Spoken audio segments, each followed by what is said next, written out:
The rain came down sideways on Lafayette Boulevard, and Imani Okafor stood in the middle of it with a cardboard box pressed against her chest and no umbrella, because the man who'd promised to love her until death had just changed the locks on the house. Her name was still on. 11 years. 11 years of waking at 4:30 to prep his catering orders, of folding his shirts the way his mother taught her, of saying we when she meant him. And now there was a sticky note on the door in Dominic's handwriting. Took the spare key back. Lawyer says, don't talk to me. D. Like the marriage had been a subscription he'd finally remembered to cancel. Her phone buzzed. A text from the bank. The joint account she'd funded for a decade had been drained to $41.16 that morning. She didn't cry. That surprised her most of all. She just stood there while the water ran cold down the back of her collar and watched her own breath fog in the November air, and she thought, I have nowhere to go. That was when the black Maybach slowed at the curb. It moved the way expensive things move, quietly, without asking permission. The back window slid down 2 inches, and a voice came out of the dark interior, low and unhurried, carrying the faintest accent that rounded the edges of his consonants. You'll catch your death out here. Imani clutched the box tighter. I'm fine. You're holding a coffee maker and a framed photo, and you're standing in front of a house that just locked you out. A pause. That is not the posture of a woman who is fine. She should have walked away. Every instinct her grandmother had drilled into her. Don't get in cars with strange men, Imani, especially the ones who smell like money. Screamed it. But she was soaked through. She had $41 to her name, and there was something in his voice that wasn't predatory. It was almost recognition, like he'd seen this exact scene before, from the inside. The door opened, not toward her, away from her so she could see the empty seat, the space he was offering without crowding it. My name is Jaewon Seo, he said. I own the building your husband leases his restaurant from. I was coming to collect something he owes me. A beat. It seems we have that in common tonight. Imani stared at him. The sharp jaw, the patient eyes, the suit that cost more than her car. And what do you want from me? Right now? Only that you stop standing in the rain. He nodded at the seat. After that, you decide everything. That is the only deal I will ever offer you, Ms. Okafor. You choose. Always. She got in the car. She would spend the next year of her life learning exactly what kind of man Jaewon Seo was, what he ran, what he'd buried, what the city whispered about the quiet Korean businessman whose handshake could open doors or close them forever. She would learn that the safest-seeming choice she ever made was also the most dangerous. But to understand how Imani ended up here, soaked, broke, and climbing into the back of a stranger's car on the worst night of her life, we need to go back. If you've ever given everything to someone who treated your love like it was disposable, if you've ever woken up at 40 and realized the life you built was a house with your name on the deed, and nothing of you inside it, then this story is for you. This is a story about a woman who was told her whole life that being needed was the same as being loved.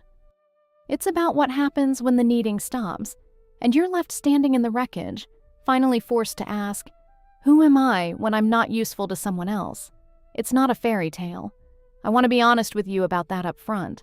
Nobody rides in to save Imani Okafor. What she gets instead is something rarer. A man who refuses to rescue her, and in refusing, hands her the one thing nobody had ever offered, the chance to save herself. Before we go further, if stories about women reclaiming their power move you, do me a favor and hit that subscribe button, because these stories take a long time to tell right, and your support is the only reason I get to keep telling them. And drop a comment down below. Have you ever had to start completely over? What was the hardest part? I read every single one. Now. Let's go back to the beginning, to a kitchen in Detroit, and a girl who learned to disappear. Imani Okafor learned to cook before she learned to read. Her grandmother, Adaze, ran a soul food counter on the east side of Detroit for 31 years, and from the time Imani was 4, she stood on an overturned milk crate at the counter, stirring pots of collards, while the old woman quizzed her on fractions using measuring cups. 3/4, baby. No, that's a half. Look again. The kitchen was loud and warm and smelled like smoked turkey and cornbread, and it was the only place Imani ever felt completely safe. Her mother was a different story. Renata Okafor was beautiful and restless and gone more than she was home, chasing men who promised her things and chasing the next city when the promises broke. Imani grew up understanding, in the wordless way children understand things, that her job was to be no trouble, to take up no space, to anticipate what a room needed and provide it before anyone had to ask. By 9, she could read a kitchen the way other kids read comic books, who was hungry, who was angry, who needed the last piece of chicken, and who would pretend they didn't. It made her invaluable. It also made her invisible. And somewhere in there, she absorbed the lie that would run her life for the next 30 years. If I am useful enough, no one will leave. She met Dominic Castellano when she was 26, catering a graduation party in Hamtramck. He was loud where she was quiet, charming where she was careful, a man who walked into a room like he was doing it a favor. He tasted her braised short ribs, closed his eyes, and said, "Marry me." And everyone laughed, but he found her afterward in the parking lot and said it again without laughing.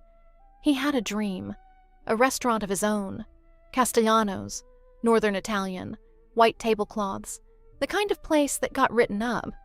He had the charisma to sell it, and none of the discipline to build it. Imani had both. She just didn't know yet that she'd be expected to provide them silently from the back, while his name went on the door. They married in a courthouse because she said a big wedding was a waste of money they should put toward the restaurant. She believed that. She believed every sacrifice was an investment, and that someday the ledger would balance. It never balanced. She worked the line. She did the books. She designed the menu, trained the staff, negotiated with the suppliers, and smoothed over the disasters Dominic created with his temper and his big mouth, and his habit of disappearing for 3-hour meetings that smelled like other women's perfume. She was there at 5 a.m. to take the fish delivery, and there at midnight to break down the line, and in between she taught a parade of line cooks how to hold a knife, how to taste as they went, how to plate a thing so it looked like it cost what they were charging. She knew the regulars by their orders and their grief, the widower who came every Friday for the ossobuco his late wife used to make, the couple who'd had their first date at table 9 and came back every anniversary. She fed them all. She held the whole fragile machine together with her 2 hands, and Dominic walked the dining room in a good sweat and accepted the compliments like they were addressed to him. When the restaurant got a glowing review in the Free Press, the critic praised Chef Castellano's astonishing braising technique. Dominic framed it and hung it by the host stand where every guest would see it. Imani had taught him that technique, had walked him through it 3 times because he kept rushing the seer, and she'd developed it standing on a milk crate 40 years before he ever touched a stove. She read the review alone in the walk-in cooler, where no one could see her face, and then she wiped her eyes on her apron and went back to the line, because the dinner rush didn't care who got the credit. She told herself it didn't matter. The success was theirs. The we was real, even if the credit wasn't. She gave up other things, too, in increments so small she never noticed the total. Her own catering clients, the ones who'd asked specifically for her, gone, because Dominic needed her at the restaurant. Her friendships faded, because there was never time. The little envelope of cash she'd started saving in a hat box at the back of the closet, labeled Imani's place in her own handwriting. The dream of one day opening a small spot of her own, soul food done elevated, her grandmother's recipes on real china. Dominic found it during a slow season and borrowed it for payroll. $11,000. He never paid it back, and she never asked, because asking would have meant admitting she'd been keeping a part of herself separate from him, and that felt like a betrayal. She was 39 when she found the first set of texts, 40 when she stopped counting the women, 41 when Dominic sat her down at their own kitchen table on a Tuesday and told her he'd met someone who actually supports my vision, a hostess named Brittany, 26, who had never deboned a fish in her life, and that he wanted a divorce. "Be reasonable about this," he said. "The restaurant's in my name. The house we can talk about. But don't make it ugly, Imani. You know I never could have done any of this without you." It was the closest he ever came to thanking her, and he said it as a goodbye. She moved into the spare room of her cousin Tanya's apartment that week. She kept working at the restaurant for another month, because the staff were her people and the suppliers only trusted her, and somewhere deep down she still believed that if she was useful enough, he might remember why he'd loved her. Then one Tuesday she came in and her key didn't work, and there was a new manager, Brittany's brother, running her kitchen, and Dominic wouldn't even come out of the office to face her. She packed her knives. She packed the framed photo of her grandmother. She packed the coffee maker she'd bought with her own first paycheck 20 years ago. And she walked out into the rain on Lafayette Boulevard with a cardboard box and $41, and the dawning, terrible understanding that she had spent her entire life making herself essential to people who found her, in the end, entirely replaceable. She did not know, standing there, that the man who owned the building, the man Dominic owed money to, the man whose patience had finally run out, was about to slow his car at the curb. The inside of the Maybach was warm and smelled faintly of cedar and old books, and Jaewon Seo did not look at her like a man assessing a meal. That was the first thing Imani noticed. Every man she'd met in the last 20 years had looked at her like she was something to be used, staff to be managed, a wife to be deployed, a problem to be solved. Jaewon looked at her the way you look at weather, with interest and respect, and the understanding that it would do whatever it was going to do regardless of you. "Where can I take you?" he asked. She gave him Tanya's address in Midtown. He relayed it to the driver in Korean, then settled back against the leather and said nothing for several blocks, which unnerved her more than questions would have. "You said Dominic owes you," she finally said. "How much?" $240,000. He said it the way other people say the time. "He has been leasing that space from one of my companies for 6 years and has not paid rent in 14 months. He kept telling my people the money was coming. I came tonight to inform him personally that his lease is terminated and the locks will be changed Monday." A faint, dry, almost smile. "It appears your husband is in the habit of locking out people who built his life. He simply got to you first." Imani felt something cold move through her. Monday. He's losing the restaurant Monday? He has already lost it. He simply doesn't know yet. Jaewon turned to look at her fully for the first time. His eyes were dark and very still. "You ran that kitchen. Don't insult either of us by pretending otherwise. I've eaten there 11 times in 6 years. The food got worse every time you were away, and better every time you returned. I notice patterns, Ms. Okafor. It's how I've stayed alive." Stayed alive. An odd phrase for a landlord. She filed it away. "So you knew who I was, before the rain?" "I knew exactly who you were." He looked back out the window. "I have known for years that the wrong name was on that door. It is a thing I find personally offensive. The wrong name on the wrong door." The car pulled up outside Tanya's building. Imani had her hand on the door when he spoke again. "What will you do now?" The question caught her unprepared because no one had asked it. Not Tanya, not her mother when she'd called, not Dominic. Everyone had told her what she should feel, relieved, free, better off, but no one had asked what she would do. "I don't know," she said honestly. "I have $41 and a box of kitchen things, and 20 years of running someone else's restaurant for free. I don't even know if my own name has credit anymore. He put everything in his." Jaewon was quiet for a moment. Then he reached into his jacket and produced a card. Heavy stock, just a name and a number, no company, no title. "I'm not offering you charity. I want to be clear about that, because you strike me as a woman who would rather drown than take a hand she didn't earn." He held the card out.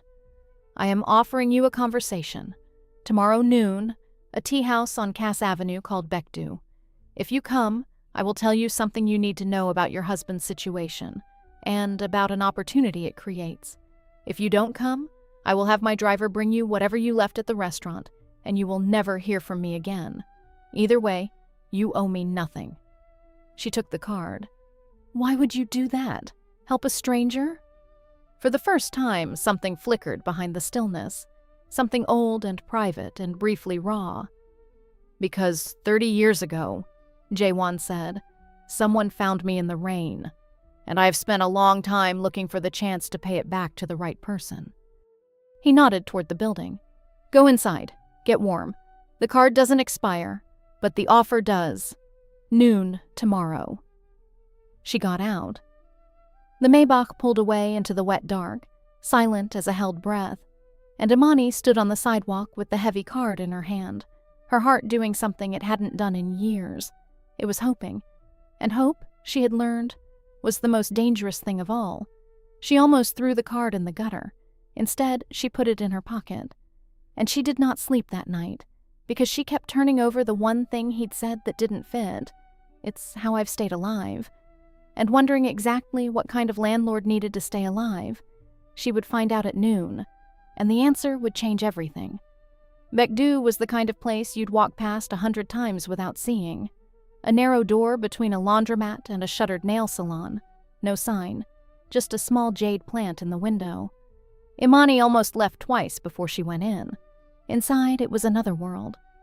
Warm wood, the smell of roasted barley tea, low tables, and an old woman behind the counter who looked at Imani, then nodded toward a private room in the back as if she'd been expected.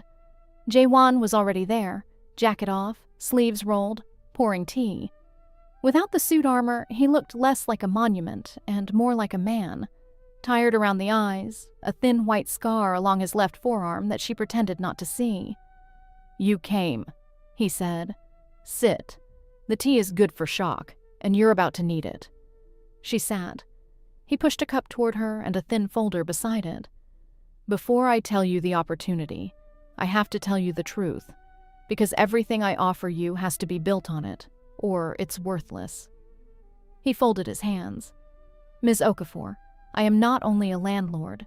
The buildings, the restaurants, the import business, those are real, but they grew out of something older.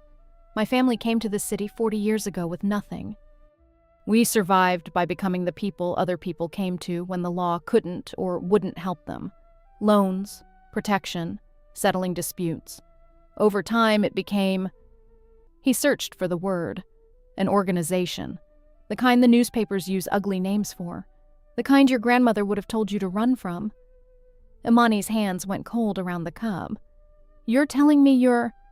"I am telling you that I run one of the oldest Korean criminal organizations in the Midwest. Yes." He said it flatly, holding her eyes, refusing to soften it. "I am telling you this on the first real day I've known you, because you have spent 20 years with a man who hid everything until it was too late to leave, and I will not be another one of those men. You should know exactly who is sitting across this table before you decide anything." She should have run. She knew that. She gripped the table and made herself stay because there was something she needed to understand. "Then why help me? What's the angle?" "People like you don't do anything for free." "There is an angle. I never pretended otherwise." He opened the folder. "Your husband borrowed $240,000 in back rent, yes, but he also borrowed an additional $300,000 from a man named Carlo Brandt, a loan shark who operates out of Warren, and who is not patient like I am, and who is not kind ever. Dominic used the restaurant as collateral. Both of us hold paper on a restaurant that is worth maybe $200,000 on its best day." He turned a page. "When my lease termination becomes public Monday, Brandt will know Dominic can't pay him, and Brandt does not write off debts. He collects them in other ways. He will take the restaurant. He will take Dominic's car, his accounts. And then, because Brandt is thorough and cruel, he will look at the person who actually built and ran the business, the person whose signature is on 6 years of supplier contracts and employee tax forms, the person who could theoretically be made to keep the restaurant running to pay off the debt." The room tilted. "Me. He'll come after me." "He may. Your name is on enough documents that a man like Brandt could argue you're a partner. He'll be wrong legally, but Carlo Brandt does not lose sleep over legally." Jaewon leaned forward. "Dominic, in his cowardice, has already started telling people the failure was your mismanagement. He is building a story where you are to blame, Because a man who is drowning will grab anything, even his own wife, and push her under to keep his head up. Imani thought of Dominic's voice, "Don't make it ugly," and understood with a sick clarity that he had already decided to make her the ugly thing. "So my fresh start," she said, her voice barely steady, "is actually a debt I didn't take, owed to a man who hurts people because of a marriage I already lost." "Yes." Jaewon did not flinch from it. "That is the situation. It is worse than you thought when you got in my car. I'm sorry. I would rather hand you a hard truth than a soft lie." He closed the folder. "But here is the other half, the half worth your tea. I am the only person in this city positioned to neutralize Carlo Brandt. Not by force, though I could, but by buying his paper before he can act on it. I can make Dominic's debt to him disappear into a debt to me instead. And I would much rather hold that paper than let Brandt hold it." "And what would I owe you then?" Jaewon smiled, and for the first time it reached his eyes. "That is exactly the right question, and it's why I think you might survive this. We'll discuss what you'd owe me.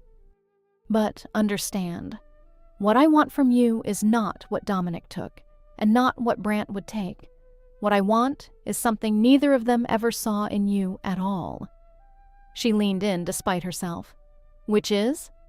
"Your talent." He said the word like it was sacred. "Now, finish your tea, because tomorrow the easy part ends, and you have a decision to make that will define the rest of your life." Imani didn't sleep again. By Sunday afternoon, she was sitting across from Jaewon in the back room of Baekdu for the third time, and this time she came with questions written on the back of a receipt, because she had decided one thing in the long, sleepless dark. She would never again sign her life over to a man without reading the fine print. "I want to understand the deal," she said before he could pour the tea. "All of it. No charm. No, you decide everything speeches.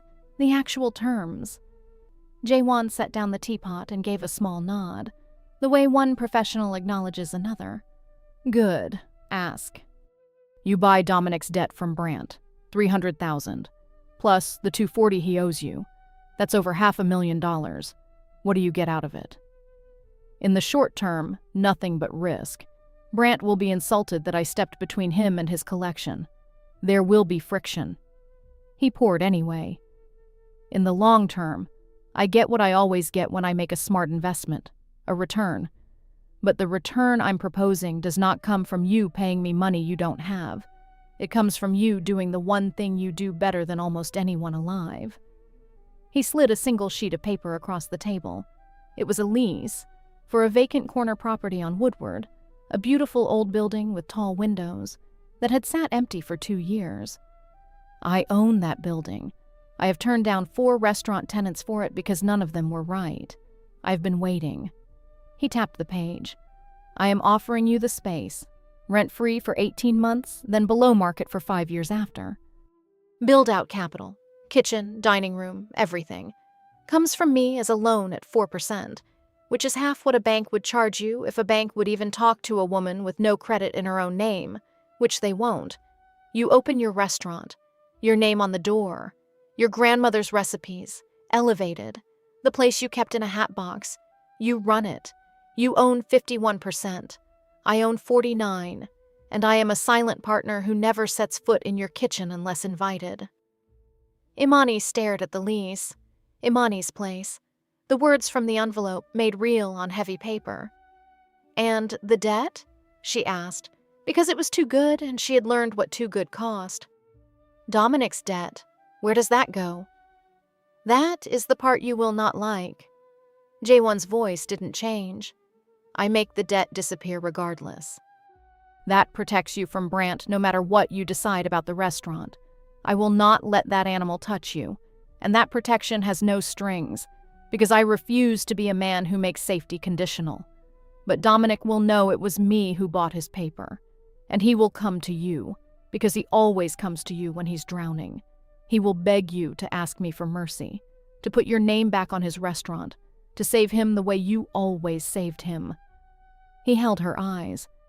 "The choice in front of you is not really about the building. It is about him. If you take my deal and build your own place, you are choosing, permanently, publicly, to stop being the woman who saves Dominic Castellano. He will hate you for it. He will tell everyone you abandoned him. Some people will believe him. Can you live with that?" The room was very quiet. The old woman's kettle hissed somewhere beyond the door. "There's more," Imani said slowly. "You're not telling me everything. What's the risk to me? Not from Dominic, from your world." Something in Jaewon's face shifted, like he'd been waiting to see if she'd ask. "You're sharp. Good. The risk is this. If you go into business with me, you are connected to me. Most people will only ever know me as a businessman, but the people who know what I really am, Brant, others, will know that the woman on Woodward is under my protection. That makes you safe from almost everyone. It also makes you a person of interest to the very small number of people who would like to hurt me. I will not lie to you, Imani. The probability is low, but it is not zero. A normal life with a normal restaurant has a zero. Mine has a low. You deserve to choose with that number in front of you." She appreciated that more than she could say, the number in front of her. Dominic had never once let her see the real number of anything. "Why are you really doing this?" she asked. "And don't tell me about being found in the rain." The whole truth this time. He was silent for a long moment. Then, "When I came to this country, I had a wife, Soo Jin. She was the cook. I was the muscle and the talker. Like your Dominic, if I'm honest, though I'd like to think kinder. The business we built, the food people loved, it was her, all of it. And I let the world believe it was me because it was convenient, and I was proud and young." His jaw tightened. "She died 11 years ago. Cancer. And at her funeral, a man I'd done business with for 2 decades looked at me and said, 'The food will never be the same now that your cook is gone.' And he didn't even know her name. 20 years she fed this city, and the people who ran it didn't know her name." He looked down at the tea. "I swore that if I ever again met someone whose name was being erased while their gift fed everyone around them, I would do whatever I could to put the name back on the door. Then I ate at Castellanos 11 times, and I found you." Imani realized she was crying, quietly, and that she hadn't cried once through the entire divorce. "I need to think," she said. "Take all the time you—" "No." She wiped her eyes and picked up the pen he'd left on the table, deliberately, the way her grandmother taught her to pick up a knife, with respect and intention.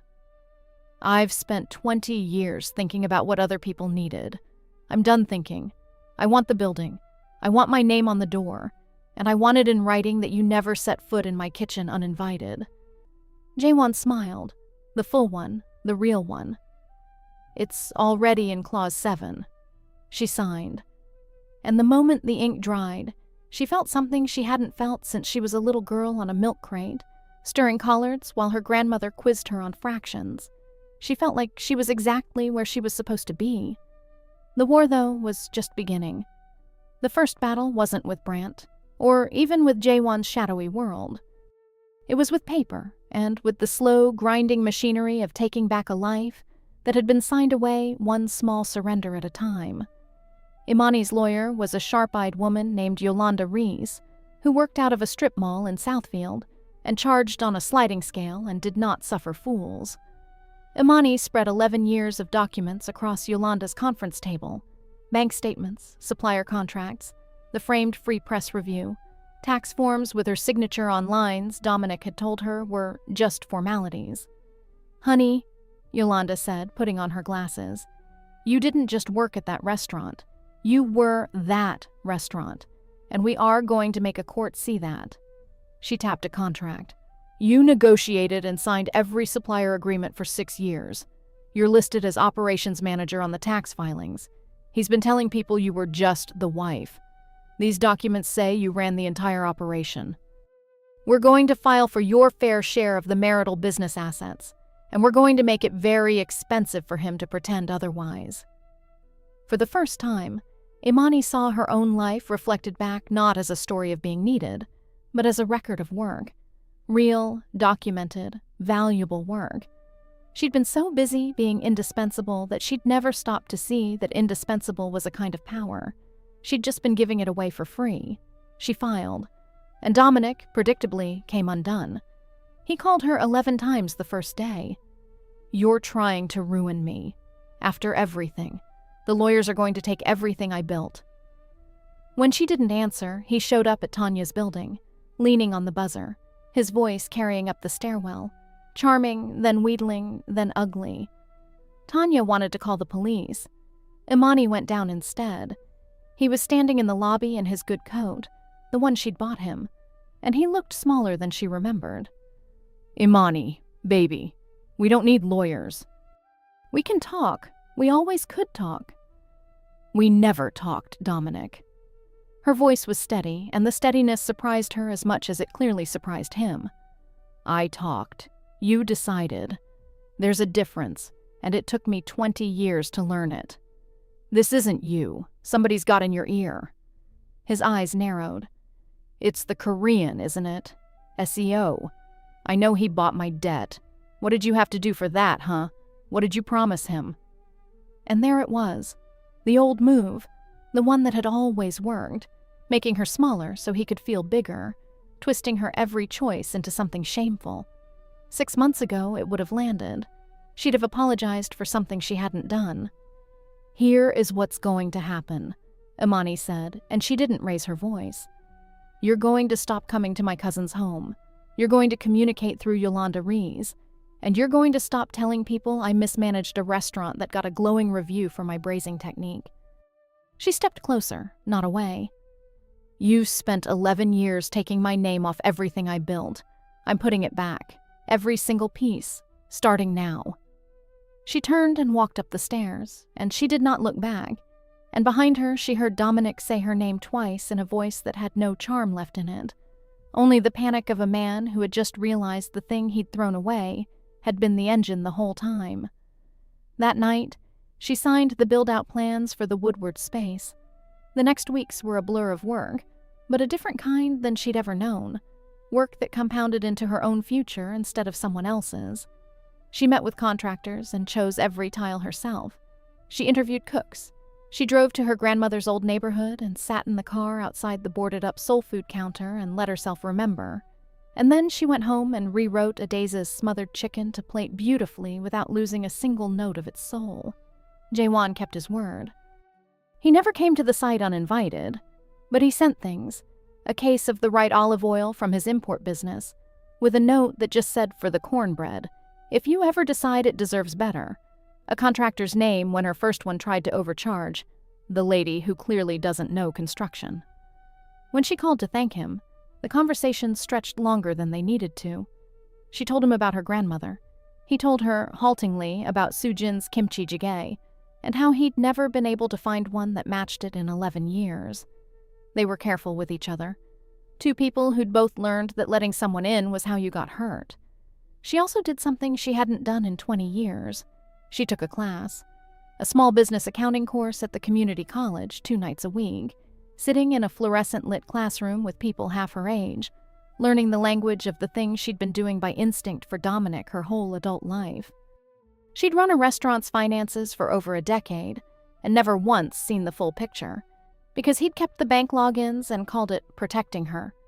Now she learned profit margins and cash flow and break-even analysis, and she discovered she was good at it, genuinely, naturally good. And she sat in her car in the parking lot after the first class and laughed out loud at the waste of it. All those years she'd been told she was just the kitchen, by a man who couldn't read a balance sheet to save his life. If you're still with me, and I hope you are, because this is where it turns, do me a favor and hit that like button, because it genuinely helps these stories reach other people who need to hear them. And tell me in the comments, what's one thing you built that someone else took credit for? I want to hear it. Say it out loud. Put your name back on it. The trouble came on a Thursday. Imani was at the Woodward site, paint in her hair, when a man she didn't recognize walked in through the unlocked front door. Heavyset, expensive watch, a smile with nothing behind it. "Nice place," Carlo Brandt said, looking around at the half-built dining room. "Real nice. Funny thing, Your ex-husband still owes me money, and the man who says he bought my paper hasn't finished paying for it yet. Until he does?" The smile widened. "I figure his investments are still kind of my investments, including you." Imani did not run, and she did not call Jaewon. Both surprised her later. Instead, she set down the paint roller, wiped her hands, and looked Carlo Brandt dead in the eye, because 20 years of de-escalating Dominic's blow-ups had taught her one thing. A bully reads fear like a green light. "You're standing in a restaurant that doesn't open for 3 months," she said evenly. "There's nothing here to collect but drywall dust. And you're trespassing on a property owned by Mr. Seo. I'd think hard about whether the message you're sending is worth what it's going to cost you." Brandt's smile thinned. "He told you to say that?"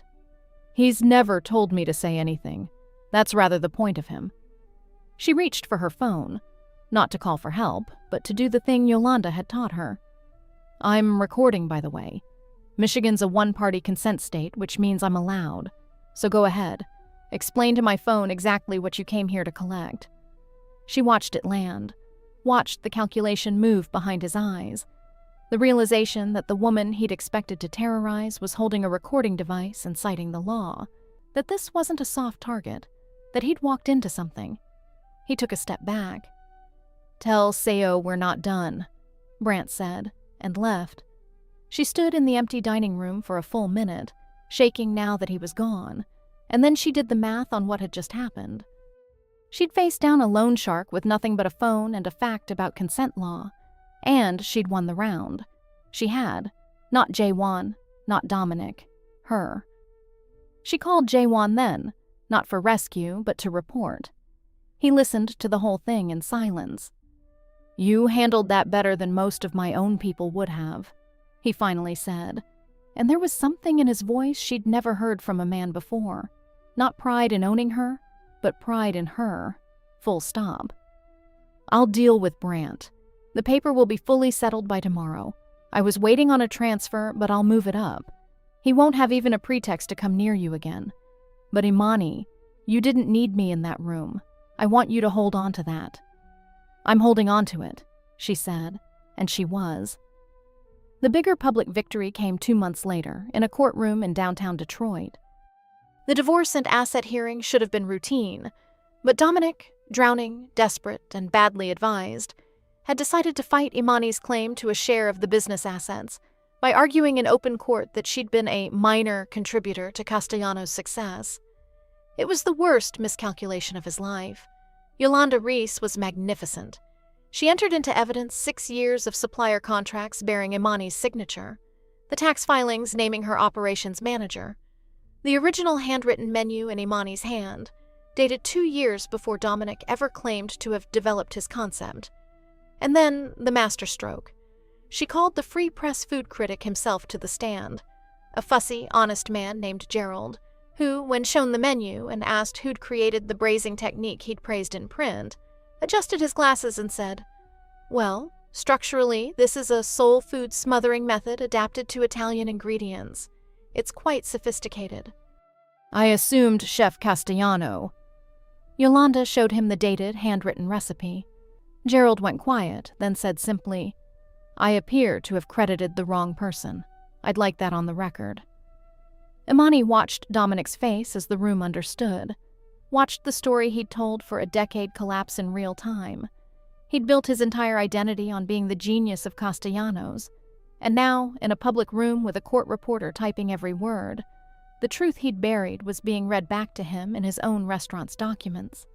When Dominic took the stand, he tried the charm. It curdled. He tried anger. The judge warned him. Finally, cornered, he turned to Imani directly and said the thing he'd never said in 11 years of marriage, said it like an accusation. "Fine, fine. It was you. Is that what you want to hear? It was always you. You did everything. Are you happy now that everyone knows you were the one carrying me?" The room was silent. Imani stood up. She wasn't supposed to. Yolanda put a hand on her arm, but she stood anyway, and the judge, sensing something, allowed it. "No," Imani said, her voice carrying clear across the courtroom. "I'm not happy that everyone knows. I'm happy that I know. I spent 20 years believing my worth was in how useful I was to you. I needed everyone in this room to hear the truth, not so they'd think less of you, but so I'd never again let myself believe I was nothing without you." She looked at him, and there was no hatred in it, which was the most devastating thing of all. "Thank you, Dominic. You just gave me the only thing you ever really owed me. You said it out loud." The court awarded Imani a substantial share of the business's value and her full half of the marital assets, including repayment of the $11,000 he'd taken from her hat box, with interest. Dominic walked out of the courtroom alone. Brittany had already gone. Imani walked out into the sun on a Detroit afternoon, and for the first time in 2 decades, she did not feel like she was carrying anyone but herself. She thought the hardest confrontation was behind her. She was wrong, and it came from a direction she never expected: her own mother. Renata Okafor showed up 6 weeks before the restaurant's opening, the way she always showed up, unannounced, beautiful, trailing a suitcase and a fresh crisis. She'd heard somehow through the family grapevine that Imani had landed on her feet with some rich man and was opening a fancy place downtown, and she arrived at Tanya's door with open arms and need in her eyes. "My baby," Renata said, holding Imani's face in her hands. "Look at you. I always knew you'd be the one to take care of this family. You were always the responsible one." And there it was, the old hook set deep, baited with the only love her mother knew how to give, the love that came with an invoice. Over the next week, the asks came in waves, each one wrapped in nostalgia and guilt. Could Imani co-sign a lease for Renata, just till she got back on her feet? Could she give Renata a job at the new place? Front of house? Something easy? She had such a way with people. Could Imani maybe loan her a little something against the divorce settlement, just to tide her over? Family helps family. That's how Adays raised them? Each request was a test of the new self Imani was still learning to wear, and the terrible pull of it. She felt it in her body, the old reflex to fix, to provide, to make herself the load-bearing wall of someone else's collapse. If I am useful enough, no one will leave.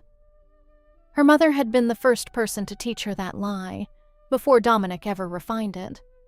The breaking point came at dinner. Renata, 3 glasses into a bottle of wine Imani had bought, set down her glass and said, with the casual cruelty that had defined Imani's childhood, "You know, baby, I worry about you doing this restaurant thing alone. You've never really been a leader.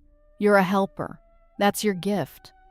Maybe what you should do is bring your Korean man in to run the business side, and let your mama help you with the people side, and you just stay back in that kitchen where you're comfortable. That's where you shine, sweetheart. Behind the scenes." Behind the scenes. The exact place Dominic had kept her. The exact place her mother had always slotted her. The supporting role, written for her before she could even read, by the people who were supposed to love her most. Imani set down her own glass. "Mama," she said quietly, "I love you. I'm always going to love you. But I need to tell you something, and I need you to actually hear it." She took a breath. "I am not a helper. I never was. I'm a chef, and I'm a businesswoman, and I built a man's entire empire from behind the scenes while he took my name off the door.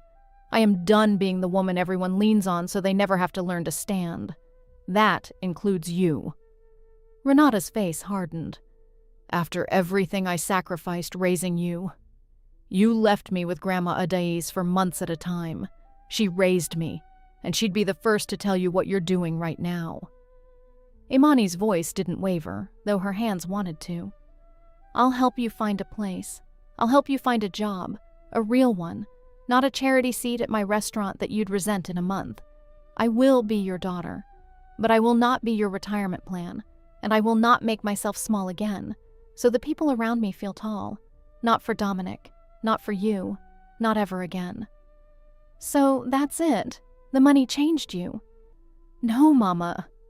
And here Imani's voice finally cracked, just once, because this was the wound under all the others. "Losing everything changed me. Being thrown out in the rain with $41 changed me. Finding out the hard way that the only person who was ever going to save me was me, that changed me. The money's just paper. I changed because I finally got quiet enough to hear my own grandmother's voice telling me I was worth something all by myself." She wiped her eyes. "I learned that too late to save 20 years. I'm not unlearning it for anybody." Renata left 2 days later with a hotel booked on Imani's card for a month and a list of job leads Imani had researched herself. Help, but help with a boundary around it, the kind that doesn't dissolve you. At the door, her mother paused, and for one unguarded second, something real flickered across her face. "Your grandmother would be proud of you," she said. "She always said you were the strong one. I needed you to be the helper. It was easier." And then she was gone. It wasn't reconciliation, but it was the truth, finally, between them. And Imani stood in Tanya's doorway and understood that holding a boundary with someone you love is the loneliest kind of victory there is, and also, maybe, the most important. The restaurant opened on a cold, bright Saturday in March, and Imani named it A Daisy's, after her grandmother, in gold letters on the tall front windows of the Woodward building. She had built every inch of it herself. The menu was hers, soul food elevated to fine dining without ever once apologizing for where it came from. Smothered chicken with a juice that took 3 days, collards braised with smoked turkey and finished with the good olive oil Jae-won had sent, cornbread baked in cast iron her grandmother would have recognized, served on real china. She'd hired her staff herself, trained them herself, and, this was the part that mattered most, she'd put a small brass plaque by the kitchen door that read, "Every name on every dish," and she meant it. Her sous chef's signature went on the menu beside hers. The pastry cook got credited for her own desserts. Nobody who worked at A Daisy's would ever have their name taken off their gift. The first month was terrifying. The numbers were tight. There were nights she lay awake doing math, the old fear whispering that she wasn't enough, that she'd been a fool to think she could do this without a Dominic to front it, or a Jae-won to fund it. But the reviews came, and they came for her. The same Free Press critic, Gerald, humbled and apparently determined to make amends, wrote a review that Imani would keep framed for the rest of her life. He called A Daisy's the most personal, most technically assured restaurant to open in Detroit in a decade, and he named the chef in the first sentence, in bold, Imani Okafor. He wrote about the smothering technique not as a curiosity, but as a sophisticated culinary tradition in the hands of a master. He did not mention Dominic Castellano at all, which was its own kind of justice. By summer, A Daisy's was booked 3 weeks out. By fall, Imani had paid back 4% of Jae-won's build-out loan ahead of schedule, on her own revenue, and had hired 2 more cooks. She opened a second account, a real one in her own name, with her own credit, rebuilt from nothing over 8 hard months. The bank that had refused to talk to her a year earlier now called to offer her a line of credit. She let it go to voicemail, and then, a week later, negotiated terms that favored her. One evening, the widower walked in, the same one who'd come every Friday to Castellanos for the ossobuco, the one whose late wife used to make it. He didn't know it was her restaurant now. He'd just heard the food was good. When she came out of the kitchen and he recognized her, his face crumpled. "It was you," he said. "All those years. The ossobuco that tasted like hers. That was you." Imani sat down across from him and held his hand while he cried, and then she went back and made him the ossobuco and comped it and told him he could come every Friday for the rest of his life. He did. Some things you carry from an old life are worth keeping. The people you fed with love are one of them. The deepest victory was quieter than any of it. One Tuesday night, after close, alone in her kitchen, Imani made a pot of collards the way she had on the milk crate 40 years before. No recipe, just her hands and her memory and the smell rising up.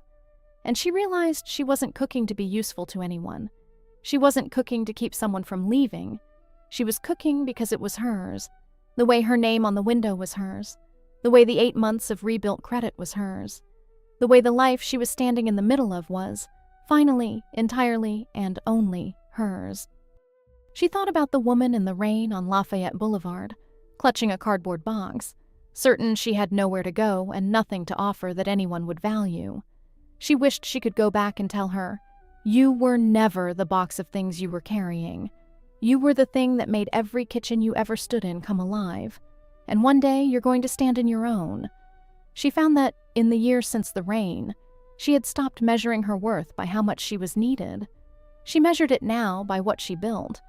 And what she'd built had her name on the door. She took the Free Press review off the wall, the old one about Dominic's astonishing brazing technique, which she'd kept all this time in a drawer like a scar she couldn't stop touching.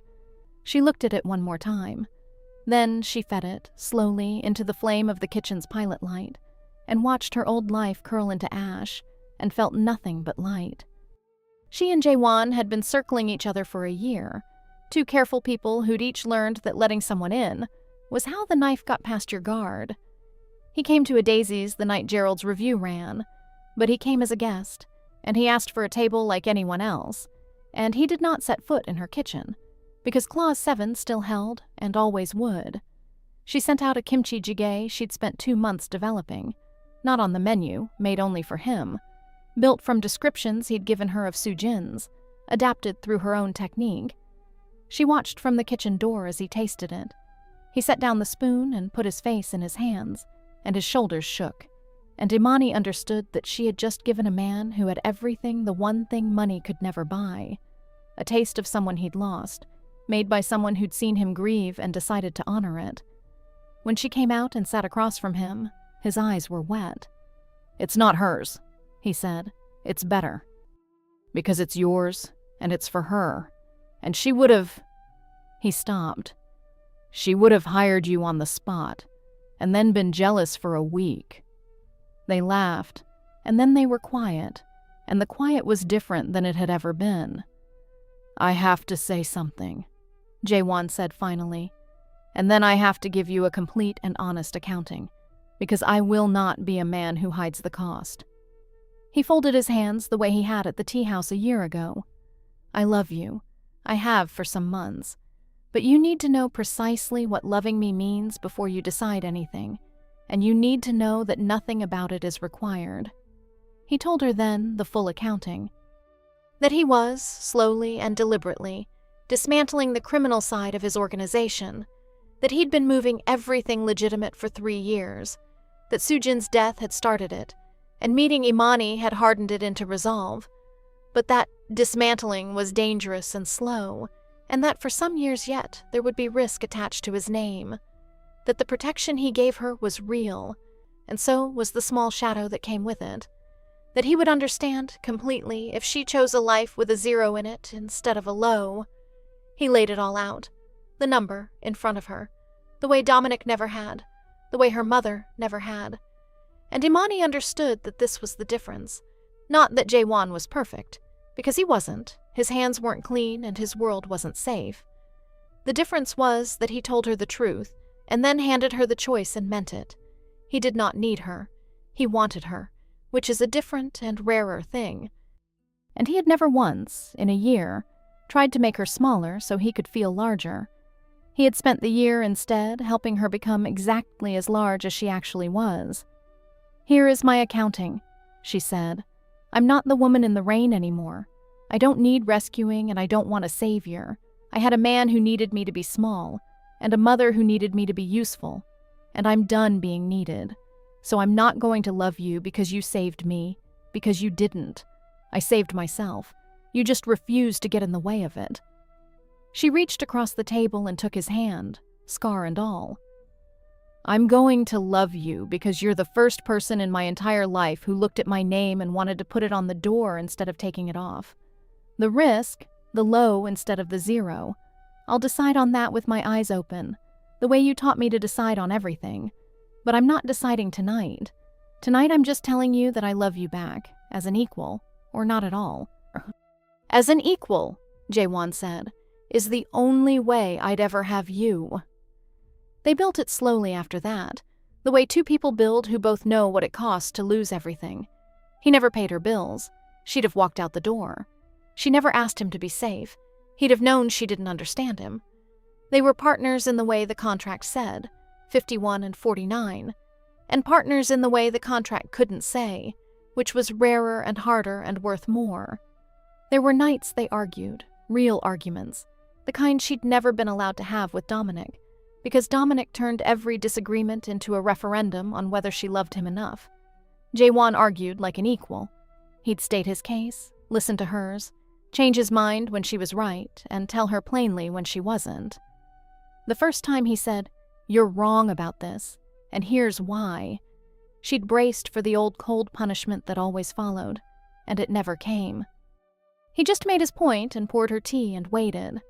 She cried in the bathroom afterward, not from hurt, but from the strange grief of realizing how low her standards had been, that being disagreed with respectfully felt like a gift. She told him so, later, and he held her hand and said, "Soo-jin used to throw a wooden spoon at my head when I was wrong. I have always preferred women who tell me the truth. It's the only currency that doesn't inflate." Two whole people choosing each other, owing each other nothing but honesty. It wasn't a fairy tale. She'd told you that at the start. There was no white horse, no rescue, no man who made the hard things disappear. There was just a woman who'd learned her own worth, and a man who'd never once asked her to forget it. So here's what I want you to take from Imani Okafor's story. She was told her whole life that being needed was the same as being loved. Her mother taught her to be useful. Her husband taught her to be invisible. And it took losing everything, the marriage, the house, the restaurant, every last thing she'd made herself essential to, for her to learn the truth that changed her life. Your worth was never in how much you carried for other people. It was in you the whole time, waiting for you to stop giving it away. The Korean businessman who slowed his car in the rain didn't save her. That's the part that matters most. He did something far better and far rarer. He refused to rescue her, and he handed her the tools to rescue herself. And then he stepped back and let her become the woman she'd always been underneath all that sacrifice. He put a choice in front of her, every time, with the real number attached. And she chose. Always. That was the only deal he ever offered, and it turned out to be the only one that could have set her free. She got her name on the door. She got her grandmother's recipes on real china. She got her credit, her business, her boundaries, and a love built on equality instead of need. She got the $11,000 back, with interest, and she spent it on the brass plaque by her kitchen door, every name on every dish. If this story moved you, if you've ever been the person who built something and watched someone else take the credit, if you've ever had to learn the hard way that the only person coming to save you is you, then do 3 things for me right now. Drop a comment and tell me, what's one boundary you need to set that you've been afraid to? Share this with one woman in your life who needs to hear it today. And subscribe, because next week I've got a story about a woman everyone underestimated for 30 years, until the day she finally stopped letting them. Imani Okafor didn't get a fairy tale ending. She got something better. She got herself back.